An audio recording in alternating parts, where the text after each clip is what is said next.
clase número 13 del programa educativo de adultos mayores, del taller de filosofía para la vida en tiempos de pandemia. Bueno, hoy, como ya les había prometido, vamos a comenzar a hablar sobre algunos conceptos de un filósofo norteamericano que tuvo un importante impacto en la filosofía actual, fundamentalmente a partir de su pensamiento en relación a los derechos humanos. Nos referimos a Richard Rorty, que nació en Estados Unidos en 1931 y falleció en el año 2007. Rorty es considerado un pensador que no aporta, digamos, un pensamiento original a la filosofía. De hecho, sabemos todos que no existe ni en la ciencia ni en la filosofía nadie que traiga al mundo una novedad absoluta, dado que formamos parte de una tradición, de una conversación. La filosofía es una conversación con la tradición, y en esta conversación se van incorporando perspectivas, nuevas visiones a partir de los cambios culturales, sociales, pero bueno, ya muchas veces hemos conversado acerca de esta cuestión que nadie puede traer una novedad absoluta, sino que va de alguna manera aportando a las ideas de la corriente filosófica a la que pertenece. Lo cierto es que en el caso de Rorty esto se da de una manera bastante marcada, porque podríamos decir que la corriente filosófica a la que él pertenece, que es el contingencialismo, es una versión urbanizada, una versión facilitada de lo compleja que es la filosofía deconstructiva de filósofos franceses fundamentalmente, en general, pero el más reconocido en este sentido, como todos sabemos, es Jacques Derrida. Compleja en el sentido de que es una filosofía, la de Jacques Derrida, críptica, oscura, pero como siempre nos gusta decir, si la filosofía no toca la vida, no nos está diciendo algo a cada uno de nosotros, como individuo, como sociedad, como parte de una comunidad, bueno, no nos interesa. Y en el caso de Derrida es traducible, y si no lo fuera y se entiende él y dos o tres amigos, no nos interesa. Entonces decía, la filosofía de Rorty constituye una facilitación de esta filosofía deconstructiva que nace en el continente europeo. Bueno, imagínense un joven estudiante de filosofía, por lo menos de mi generación y de la generación de Rorty, que si viviera sería bastante mayor que yo, tendría como 100 años. Pero bueno, imaginémonos un estudiante de filosofía que en primer año aprende Platón. Platón nos habla de un mundo suprasensible, de una realidad eterna, de la cual fuimos parte y que por alguna razón luego caímos en el mundo de la sensibilidad, y que nuestra tarea consiste en el esfuerzo de conocer y de alguna manera de recuperar ese conocimiento que teníamos de la esencia de las cosas esenciales en aquel mundo supraterrenal. Platón habla de esta teoría acerca de qué es el mundo, qué es la realidad para qué estamos, cómo conocemos, a través de mitos que son realmente producciones literarias extraordinarias, que tienen para un joven estudiante o una joven estudiante, por lo menos de aquella época. Hoy las cosas cambiaron bastante, pero tiene ese atractivo muy diferente al atractivo que pueda tener, no sé, la teoría kantiana del conocimiento. Hay una especie de satisfacción en quien se acerca por primera vez a Platón, porque de alguna manera habla de algo, de una especie de anhelo que tiene el ser humano, un anhelo de permanencia, que forma parte de la condición humana, un anhelo de eternidad, un anhelo de encontrar algún punto, como decíamos en otras oportunidades, arquimédico, los griegos hablaban de un arjé, un principio del cual nos pudiéramos aferrar para no angustiarnos en el mundo del tiempo, de la posibilidad de la muerte. Entonces Platón nos habla de la esencia de las cosas, habla de la belleza en sí, de lo bueno en sí, de la justicia. Bueno, les decía todo esto porque ustedes imagínense a Rorty como estudiante, como lo hemos sido todos los que estudiamos filosofía, estudiando Platón y cautivado por Platón, por el mundo de las esencias, por esa búsqueda de algo permanente que tiene el ser humano, que hoy de alguna manera un poco banalizado se habla de una zona de confort, que es un concepto que, si bien es muy coloquial, Rorty lo utiliza en sus trabajos. Bueno, este joven se encontraba entre dos extremos sumamente atractivos, sobre todo para un estudiante de filosofía. Por un lado, nos cuenta en este texto autobiográfico que estaba así como subyugado por la belleza de las orquídeas. Y ahí su mirada, quizás bien platónica, buscaba la belleza en sí, o encontraba en todo caso la belleza en sí, lo inmutable, lo permanente, lo que podríamos llamar ese núcleo infinito de lo que resulta, bueno, sorprendente para la mirada del hombre, como, bueno, esta flor tan exótica y de hecho obviamente tan bella. Pero por el otro lado, su historia, su condición, su biografía, su lugar en el mundo, lo enfrentaba a otra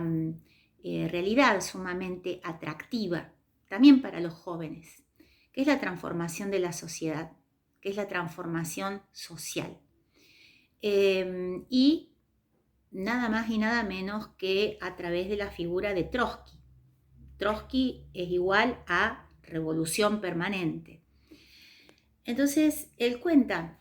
en este pequeño ensayo autobiográfico cómo salió de la percepción de la orquídea como la belleza en sí, como la esencia de la belleza, de lo permanente, de lo estable, y finalmente sintió cómo salió de esa zona de confort, ¿no? Esa zona en la cual quizás la condición humana, por ser mortales, por el tiempo, por la temporalidad, por ser tiempo, por la finitud humana, de alguna manera todos tenemos como un anhelo, como una añoranza de permanencia. Aparentemente Rorty comprende que esto es una ilusión, una mera ilusión. Y al concebirlo como una mera ilusión, inmediatamente se compromete con la transformación de la sociedad. Y se compromete obviamente desde un posicionamiento teórico que, como ya lo anunciamos, pasa, digamos, a la historia de la filosofía como el contingencialismo. Básicamente el contingencialismo, esto también lo podemos pensar en clave de la vida cotidiana. Alguna vez o un par de veces hemos estado frente a situaciones que nos sorprenden, que nos sacan de los planes que teníamos, de un proyecto, porque nos desubica la aparición de algo inesperado. Y solemos decir, uy, pero qué contingencia. Algo contingente es algo que se opone a lo necesario. Una contingencia es algo que irrumpe en un plano, un proyecto, aunque sea el del día, ¿no?, en el que estamos viviendo, y nos obliga a replantearnos o a redireccionar, sino tal vez a cambiar rotundamente el sentido. Y bueno, y la contingencia opuesta a la necesidad, a lo necesario, a lo que debe ser así, no puede ser de otra manera. Rorty considera que,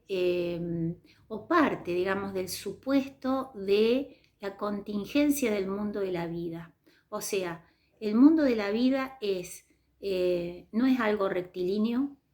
hay una profunda fragmentación, y no es un sistema que podamos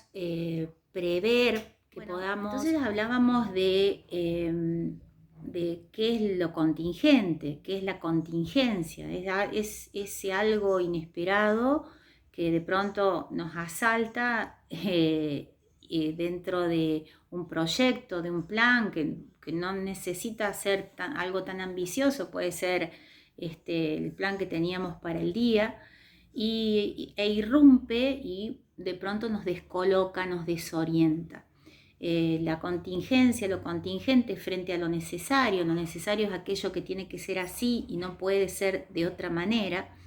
Bueno, y como decíamos, hablando de la zona de confort, los seres humanos tenemos esa tendencia que es quizás un recurso, un mecanismo de supervivencia, ese recurso de buscar esos espacios o zonas de confort que nos dan cierta seguridad. La seguridad de poder creer que tenemos la vida y las cosas bajo control,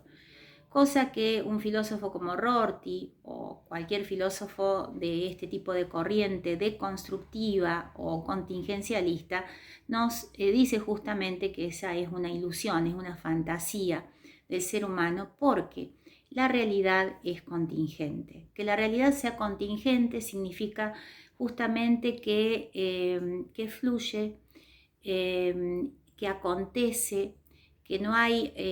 un plan ni divino ni inmanente que haya trazado la historia, que haya trazado el destino del hombre ni de la naturaleza, sino que, bueno, el margen o el nivel de control que podemos tener sobre la naturaleza, sobre la realidad en general y sobre nuestras vidas es bastante precario o limitado, sería la palabra justa. ¿Es una buena noticia? ¿Es una mala noticia? Bueno, eso muy probablemente no le interesa a Rorty, lo bueno o lo malo de esta propuesta, sino lo interesante es que uno no puede decidir que no haya contingencia en la vida, es decir, tomar la decisión de tener todo bajo control. La realidad es contingente. Ya lo había dicho Heráclito, como dijimos al principio, nada es absolutamente novedoso en la historia de la filosofía. Recuerden aquella famosa frase de Heráclito que pasó a la historia, justamente de la mirada fluyente de la realidad, cuando pone la imagen del río y nos dice que nunca nos podemos bañar 2 veces en el mismo río, porque el río no es el mismo, pero tampoco nosotros somos los mismos.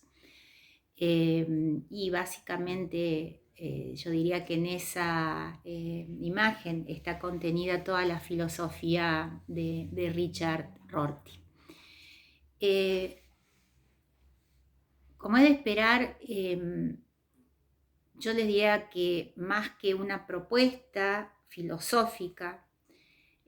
justamente la filosofía de Richard Rorty o el pensamiento de Richard Rorty es la propuesta de desandar el camino de la tradición filosófica de siglos, ¿no? Digamos de Sócrates, de Platón,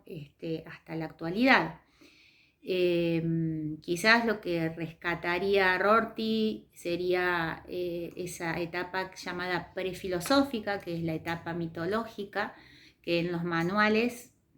aparece como la prefilosofía, o sea, no es considerada filosofía, porque para ser considerada filosofía tenemos que dar el paso del mito al logos, es decir, de la explicación a través de relatos fantásticos en los que intervienen personajes que son dioses, son semidioses y son dioses que no tienen nada que ver con el Dios cristiano, son dioses vengativos, dioses infieles, bueno, todo lo que ustedes conocen acerca de los personajes de los mitos. La filosofía occidental, digamos,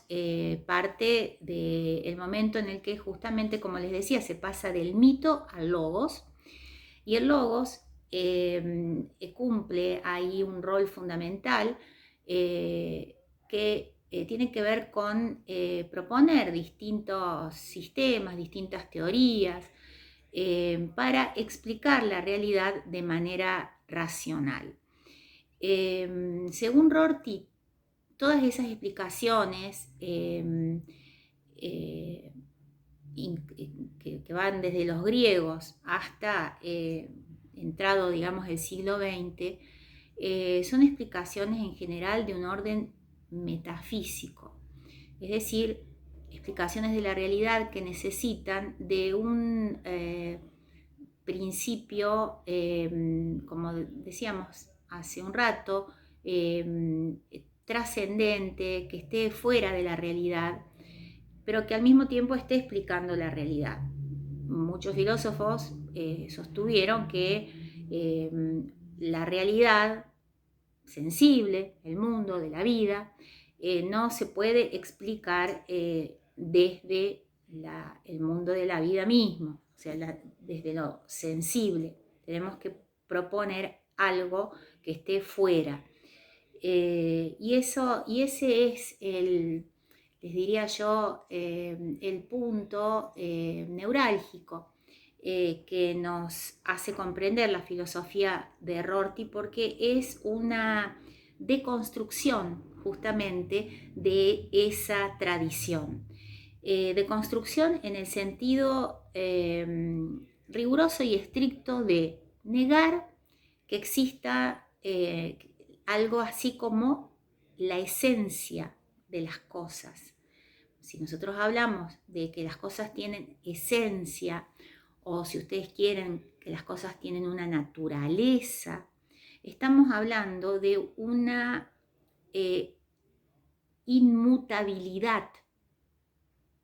de las cosas. Estamos hablando de que las cosas tienen un núcleo inmutable que no se transforma, que no cambia a través del tiempo y del espacio. Esta idea de inmutabilidad forma para Rorty, como les decía, parte de una ilusión que no tiene nada que ver con la realidad en sí misma, que justamente no es algo en sí mismo, la realidad, sino que es un permanente fluir, una permanente transformación. No hay una realidad consistente, incluso como habíamos visto en otra oportunidad desde Wittgenstein, no hay una realidad que nosotros podamos nombrar con un lenguaje hegemónico, con un lenguaje que nombre la esencia inmutable de la cosa. Por el contrario, la realidad es algo que se va constituyendo, que se va creando y recreando permanentemente, como decía hace un rato, sin un plan pensado por nadie, ni por Dios, ni por ningún ente extramundano, ni mundano siquiera. La voluntad que el ser humano manifestó a lo largo de los siglos de atrapar la realidad así como si fuera una captura de pantalla en un celular y explicarla, según este tipo de pensador como Rorty, un pensador deconstructivo, y en eso estamos de acuerdo, decía, hacer ese tipo de captura de la realidad, tratar de reconocerla a través de conceptos y definiciones con voluntad de que sean definitivas, es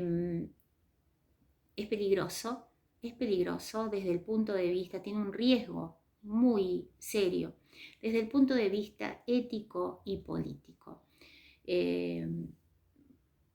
¿Por qué? Porque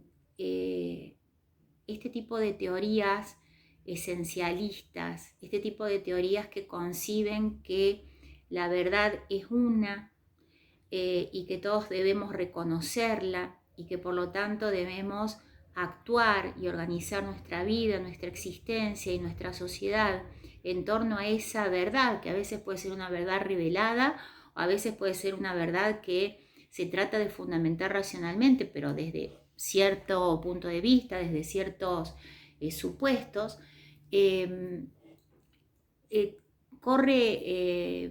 nos hace correr un riesgo como sociedad. Y el riesgo es el de que se instale un pensamiento hegemónico. Dicho de otra forma, que sea homogénea la manera de mirar el mundo y por lo tanto nuestro conocimiento del mundo y la realidad. Lo que nos explica Rorty es que la realidad no es eso, la realidad no es homogénea, por lo tanto el pensamiento acerca de la realidad no puede ser hegemónico. ¿Por qué? Porque la realidad de suyo, como les decía, es fragmentada, es fluyente, cambia todo el tiempo. Eso lo podemos experimentar nosotros en nuestra propia vida, haciendo un recorrido de nuestra biografía. Y ahí nos podemos dar cuenta cómo uno no tiene una identidad consistente, fija, que por ahí nos cuesta reconocernos a nosotros mismos cuando nos preguntamos quiénes somos, quiénes fuimos, cómo nos hemos transformado. Pero saliendo, digamos, del universo de lo propio, de lo personal, pensemos que, bueno, ya la biología desde hace rato ha postulado el paradigma de lo diverso, de la diversidad, y hoy se está trabajando fundamentalmente en torno de este paradigma de la biodiversidad. Esto es aplicable absolutamente al mundo de la vida, a la sociedad, a la cultura. ¿En qué sentido? En que, de hecho, los pensamientos hegemónicos han cerrado las ventanas que permiten reconocer la diversidad y la multiplicidad de la realidad, lo diverso, lo distinto, que siempre va a quedar afuera de un pensamiento muy sistemático, muy cerrado, que suele cuadricular la realidad para que entren determinados sujetos, objetos o también prácticas sociales, para que entre determinada realidad que termina siendo un constructo, una construcción teórica, esa realidad tan abigarrada. Cuando esto se abre y cuando empezamos a reconocer que los sistemas son sumamente restrictivos de lo que realmente es el mundo en su amplitud, en su riqueza, y no solamente dentro de lo que es el mundo, sino dentro de lo que uno puede crear e ir recreando en el mundo de la vida. Ahí podemos reconocer, yo estoy siguiendo siempre la línea rortiana, podemos reconocer que la buena noticia, como les decía, de la contingencia o del contingencialismo es justamente que nos da la posibilidad de integrar a las minorías, a las minorías diversas, pero también nos da la posibilidad de generar nuevas realidades, nuevas opciones que tienen que ver, bueno, con la sexualidad, que tienen que ver con la moral, que tienen que ver con todo aquello que desde una libertad que, si bien es propia de la condición humana, obviamente tiene los límites de los condicionamientos sociales, pero que decía una libertad que nos permite decidir, por ejemplo, qué dioses queremos tener, qué dioses no queremos tener, qué cuerpo queremos tener, qué cuerpo no queremos tener, qué sexualidad queremos tener, que nos permite decidir, y acá voy a hacer alusión a alguna idea que ya hemos trabajado en Michel Foucault, que pueda decidir hacer de mi cuerpo o de mi vida, que es un cuerpo, una obra de arte. Bueno, ya para ir cerrando un poco este primer acercamiento a Richard Rorty, este filósofo norteamericano del que venimos hablando en esta clase, al principio les mencioné que había tenido un fuerte impacto su filosofía en la problemática de los derechos humanos. Ustedes saben que, bueno, la Declaración de los Derechos Humanos tiene la pretensión de ser una declaración universal de los derechos humanos. Eso significa, universal, ya lo hemos visto, significa que vale para todos en todo tiempo y lugar. El contingencialismo no puede sino apartarse de una concepción universalista dado que justamente su supuesto, su fundamento, es justamente la contingencia. La contingencia en el sentido de la fluidez de todos los acontecimientos e incluso la relatividad. O sea, de todas estas consideraciones tenemos que reconocer que se cae en una suerte de relativismo, que en este caso no es considerado por el autor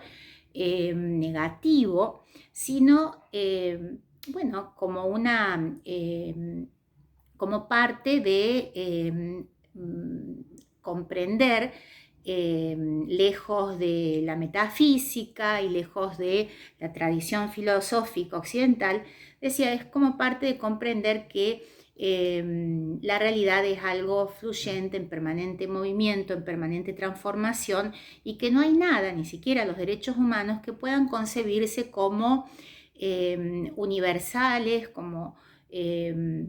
válidos para todo ser humano en todo tiempo y lugar.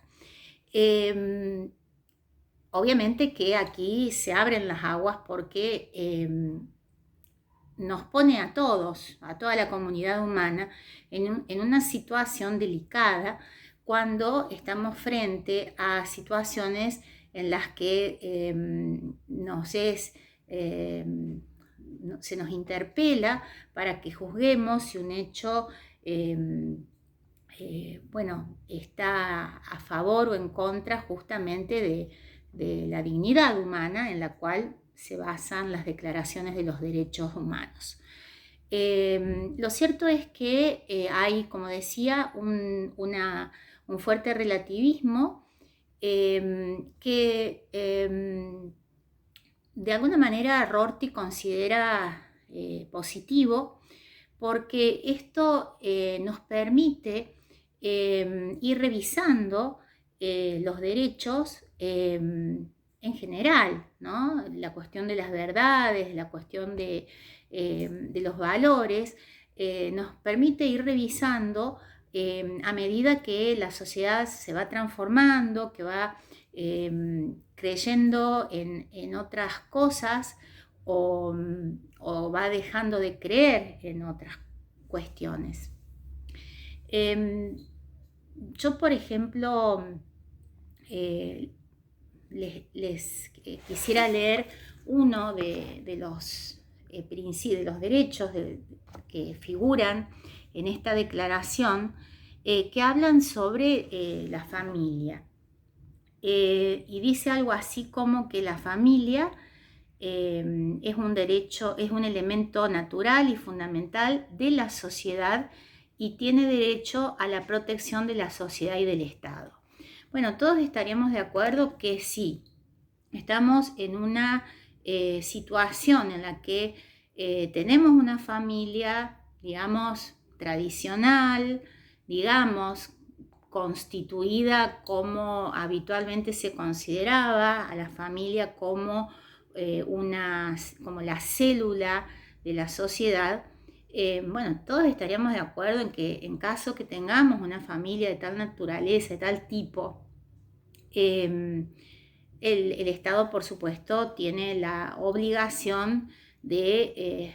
protegerla, obviamente. Pero el caso es que si algo hoy no podemos decir que sea válido, justamente es esta afirmación que la familia es el elemento natural y fundamental en una sociedad. Eso es falso. No necesitamos ir a ninguna teoría ni buscar en ningún libro, solamente podemos ir a un grado en una escuela y preguntar cuántos chicos forman parte hoy de familias ensambladas, cuántos chicos tienen ahí en ese grupo los padres separados, y pueden seguir viviendo. Y hay una nueva configuración social en la que ya podemos decir que la familia no constituye esa célula básica de la sociedad, que sería, digamos, la institución por excelencia de una sociedad, puesto que justamente, bueno, a partir de una cantidad de transformaciones sociales, a partir de, o sea, también en esto influye la emancipación de la mujer,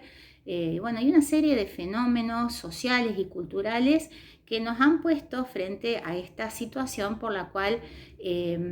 bueno, podemos invocar el contingencialismo de Rorty y decir, bueno, hoy ya no podemos considerar que la familia sea ese elemento natural y fundamental de la sociedad. Por lo tanto, ponerlo, digamos, en la lista de los derechos humanos estaría de alguna manera retrocediendo en todo caso a una mirada de la sociedad que respondía a otra realidad. Entonces, por ejemplo, ahora en esta realidad que ha pasado distintas transformaciones, desde lo teórico, desde lo filosófico, desde lo psicológico, podemos decir que este hecho de que la familia no constituya ya ese elemento natural ni fundamental ni articulador de la sociedad no es una mala noticia, porque sabemos hoy que una persona, para que construya su subjetividad de manera estable, sana, digamos, entre comillas, no necesita tener un papá y una mamá y los hermanitos viviendo en una misma casa, o sea, la familia tipo, como se decía en algún momento, sino que necesita, digamos, amor, necesita afecto, necesita contención, y eso se lo pueden dar dos papás, dos mamás, una mamá sola, un papá solo, una persona que, bueno, con la que se identifique afectivamente. Entonces, lo que quiero decir con todo esto, que ya esa mirada aparece, la mirada de la familia como célula de la sociedad, aparece como obsoleta, y lo que urge es incorporar a los derechos, cosa que por ejemplo pasó acá en la Argentina hace 10 años, se legitimó el matrimonio igualitario, o sea, se pueden casar dos personas del mismo sexo y constituir una familia renovada, digamos, transformada. Entonces, lo que vale en este caso es incorporar estas nuevas figuras a los derechos. Y bueno, si nosotros consideramos que ese vínculo es un vínculo familiar, todo bien. Ahora, si consideramos ya y entramos en discusiones como las que lamentablemente, bueno, las discusiones siempre son positivas, pero por ahí escuchar que estas uniones son enfermas o estas uniones no corresponden, etc. Bueno, es lastimoso justamente en una sociedad en la que se ha avanzado en derechos. Bueno, por ahora esto es todo. Nos vemos la próxima clase y vamos a continuar con la descripción o el acercamiento a los filósofos más relevantes de la actualidad.